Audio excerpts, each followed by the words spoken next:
Hello students, इन तीन number 64, 625 और 343 का प्राइम फैक्टराइजेशन करके मैंने इस प्राइम फैक्टराइजेशन को यहाँ लिख दिया है। तो क्या देखते हैं हम कि इनमें रिपीटेड मल्टीप्लिकेशन हो रहा है, यानी सेम नंबर खुद से बार बार मल्टीप्लाई हो रहा है।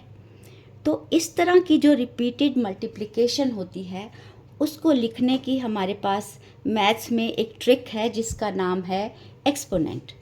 क्या होता है एक्सपोनेंट? देखिए, यहाँ पर मैं लिखती हूँ 2 और साइड पर छोटे साइज़ में लिखती हूँ 6, तो ये 6 है एक्सपोनेंट। यहाँ मैंने लिखा 5 और स्मॉल साइज़ में 4 लिख दिया, तो 4 एक्सपोनेंट है। 7 ऊपर मैंने 3 लिख दिया। एक्सपोनेंट इशारा है इस बात का कि ये नंबर खुद से मल्टीप्लाई होगा इतनी बार। ये 5 टू द पावर 4 पढ़ते हैं, इसे पढ़ते हैं 2 टू द पावर 6, इसे कहते हैं 7 टू द पावर 3। तो 2 टू द पावर 6 का मतलब है 2 अपने आप से मल्टीप्लाई होगा 6 बार। 5 टू द पावर 4 का मतलब है 5 अपने आप से मल्टीप्लाई होगा 4 टाइम्स, और 7 टू द पावर 3 का मतलब है 7 अपने आप से 3 टाइम्स मल्टीप्लाई हो रहा है। तो फिर हम कह सकते हैं कि जो 64 है वो 2 टू द पावर 6 है, 625 5 टू द पावर 4 है, और 343 7 टू द पावर 3 है। एक्चुअली 64 और 2 टू द पावर 6, 625 और 5 टू द पावर 4, 343 और 7 टू द पावर 3 ये सेम नंबर्स हैं। लेकिन जब ये नंबर्स इस फॉर्म में लिखे जाते हैं तो इसे कहते हैं नंबर्स की नॉर्मल फॉर्म, या इसे हम बेस 10 फॉर्म भी कहते हैं। लेकिन जब हम नंबर्स को एक्सपोनेंट लिख के एक्सप्रेस करते हैं तो ये जो है इन नंबर्स की कहलाती है एक्सपोनेंशियल फॉर्म या घातांकीय रूप। इसको पावर नोटेशन भी कहते हैं। तो एक्सपोनेंशियल फॉर्म में जो नीचे वाला नंबर होता है उसे कहते हैं बेस, और ऊपर बेस या हिंदी में इसको कहते हैं आधार, और ऊपर जो स्मॉल साइज में नंबर लिखा है इसे कहते हैं एक्सपोनेंट या पावर, और हिंदी में इसे कहते हैं घातांक। तो 2 टू द पावर 6 64 की एक्सपोनेंशियल फॉर्म है, 5 टू द पावर 4 625 की एक्सपोनेंशियल फॉर्म है, और 7 टू द पावर 3 343 की एक्सपोनेंशियल फॉर्म है। तो हमने नंबर्स को एक्सपोनेंशियल फॉर्म में लिखना सीखा। लेकिन एक बात पर गौर कीजिए कि हर नंबर को एक्सपोनेंशियल फॉर्म में लिखना पॉसिबल नहीं है। 36 के आप प्राइम फैक्टर्स बनाइए तो यहाँ पर आपको सेम नंबर बार बार मल्टीप्लाई होता हुआ दिखाई नहीं दे रहा। 40 के प्राइम फैक्टर्स में भी हमें यही पता चलता है कि कोई एक सिंगल नंबर नहीं है जो खुद से मल्टीप्लाई हो रहा है। तो इन नंबर्स की कोई एक्सपोनेंशियल फॉर्म नहीं है। हालांकि 81 की एक्सपोनेंशियल फॉर्म है 3 टू द पावर 4। आप 3 को 3 से 4 बार मल्टीप्लाई करके देख सकते हैं। तो फिर हमने देखा कि हर नंबर की एक्सपोनेंशियल फॉर्म होना ज़रूरी नहीं है, लेकिन हर एक्सपोनेंशियल फॉर्म के लिए कोई ना कोई नंबर ज़रूर होता है। और मज़े की बात यह है कि कुछ नंबर्स की एक से ज़्यादा एक्सपोनेंशियल फॉर्म्स होती हैं। जैसे ये 625 है, ये 5 टू द पावर 4 है और 25 का स्क्वायर भी है। 1024 2 टू द पावर 10 है, 4 टू द पावर 5 है, और ये 32 का भी स्क्वायर है। तो बच्चों, जिस तरह से हमारे नॉर्मल नंबर्स जिन्हें हम बेस 10 नंबर्स कहते हैं उनको हम ऐड, सब्ट्रैक्ट, मल्टीप्लाई और डिवाइड कर सकते हैं, तो क्या हमारे एक्सपोनेंशियल फॉर्म वाले नंबर्स की भी कोई ऑपरेशंस हैं? बिल्कुल हैं। लेकिन एक्सपोनेंशियल फॉर्म वाले नंबर्स जिस तरह से बने हैं, आपको मालूम है ना कैसे बने हैं, कि सेम नंबर खुद से बार बार मल्टीप्लाई होता है। तो एक्सपोनेंशियल फॉर्म वाले नंबर्स की एडिशन और सब्ट्रैक्शन पॉसिबल नहीं है, लेकिन इनकी मल्टीप्लिकेशन और डिवीज़न पॉसिबल है। पर उसके ऊपर भी एक शर्त है कि या तो दोनों नंबर्स का बेस सेम होना चाहिए या इन दोनों की पावर सेम होनी चाहिए। और बच्चों, एक चीज़ मैं आपको बताना चाहूँगी कि जिस तरह से हम मोबाइल फ़ोन को शॉर्ट फॉर्म में मोबाइल कहते हैं, उसी तरह से हम एक्सपोनेंशियल नंबर्स को शॉर्ट फॉर्म में एक्सपोनेंट्स भी कहते हैं। तो अभी अभी हमने देखा कि जो एक्सपोनेंट्स हैं उनको सिर्फ मल्टीप्लाई और डिवाइड किया जा सकता है। तो इनकी मल्टीप्लिकेशन और डिवीज़न के जो रूल्स हैं उन्हें कहते हैं लॉज ऑफ एक्सपोनेंट्स। हमारे पास मेनली 7 लॉज ऑफ एक्सपोनेंट्स हैं और इन लॉज की डिटेल में चर्चा मैंने अपने video exponents and their laws में की है। इसके साथ इनके एग्जाम्पल्स भी बताए हैं। तो इस वीडियो का लिंक आपको डिस्क्रिप्शन बॉक्स में मिल जाएगा। तो आज के वीडियो में हम ये सीखेंगे कि एक्सपोनेंट्स के लॉज की एक्सप्लेनेशन क्या है, उनकी व्याख्या क्या है, और एग्जाम्पल्स की हेल्प से हम ये जानने की कोशिश करेंगे कि एक्सपोनेंट्स के ये जो 7 लॉज हैं ये बने कैसे, या फिर यूँ कहें कि एक्सपोनेंट्स के जो 7 लॉज हैं वो जैसे हैं वैसे क्यों हैं।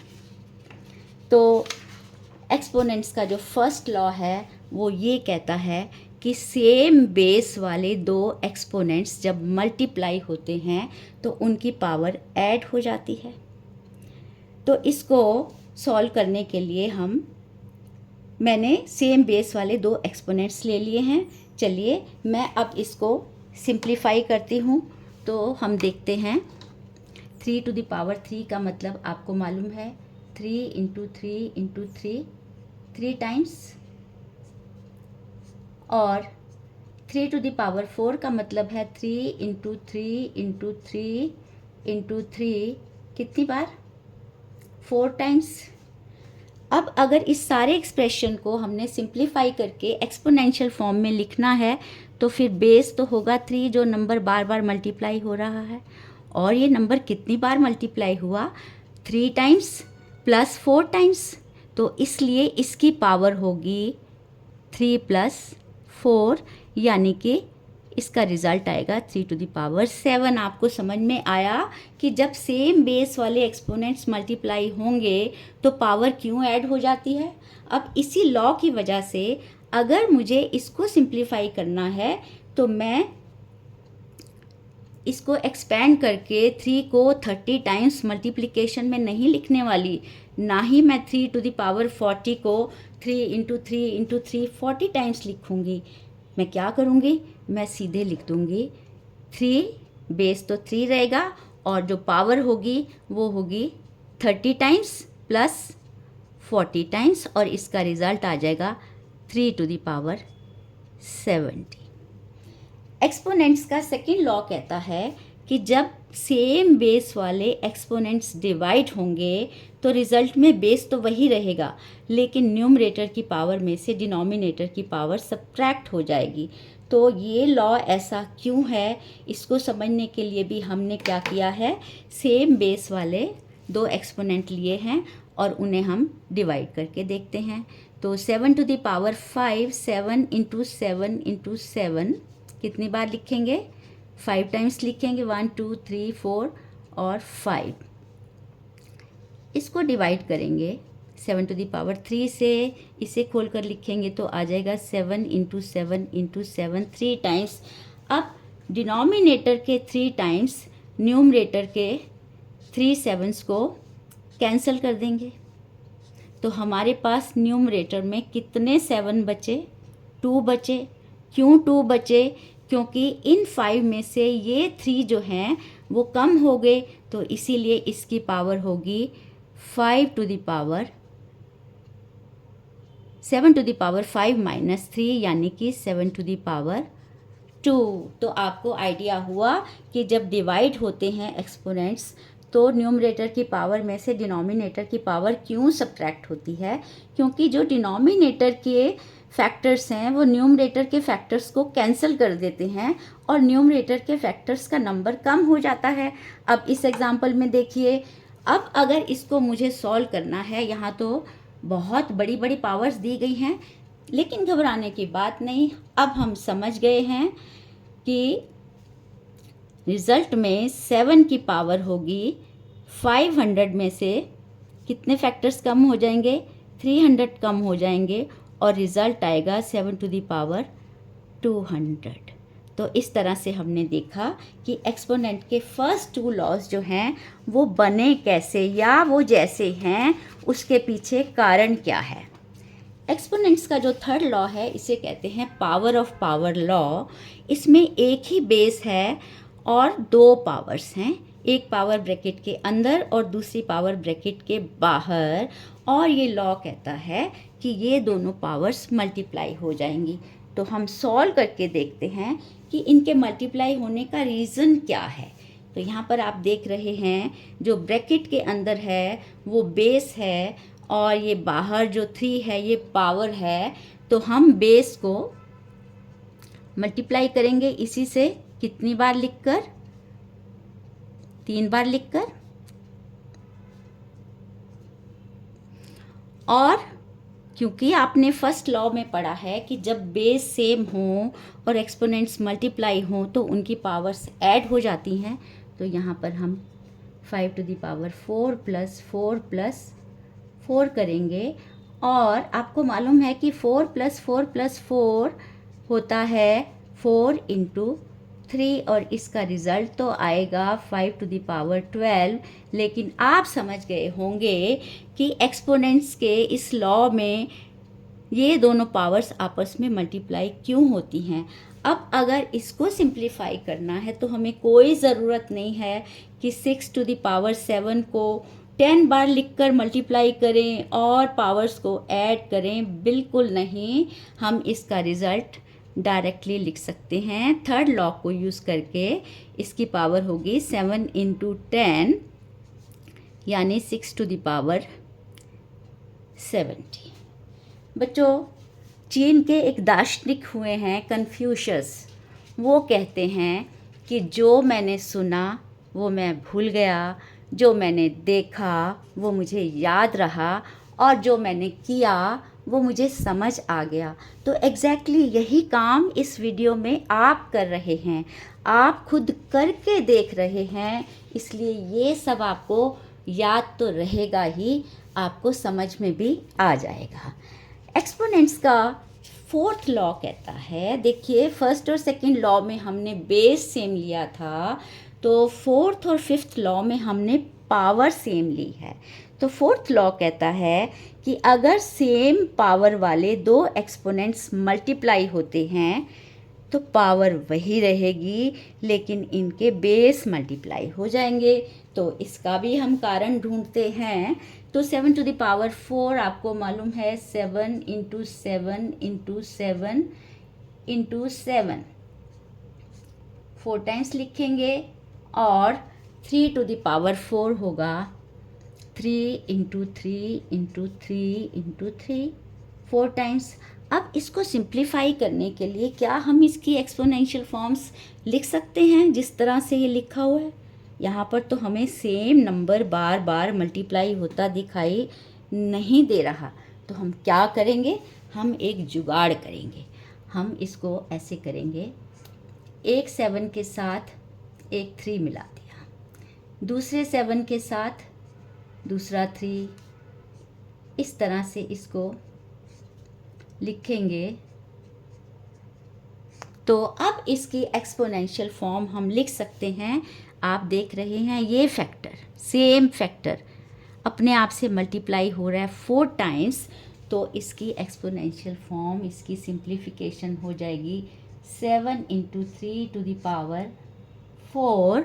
और यहाँ पर क्योंकि इसको हम सॉल्व कर सकते हैं तो मैं इसे लिखे दे रही हूँ 21 टू द पावर 4। लेकिन आपको समझ आ गया कि क्यों जो है पावर वही रहती है और बेस मल्टीप्लाई हो जाते हैं।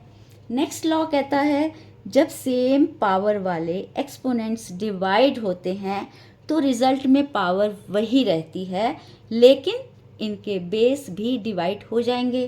तो चलिए इसको भी हम करके देखते हैं। तो 18 टू द पावर 4 का मतलब 18 इंटू 18 इंटू 18 इंटू 18 4 टाइम्स, और 7 इंटू 7 इंटू 7 इंटू 7 4 टाइम्स।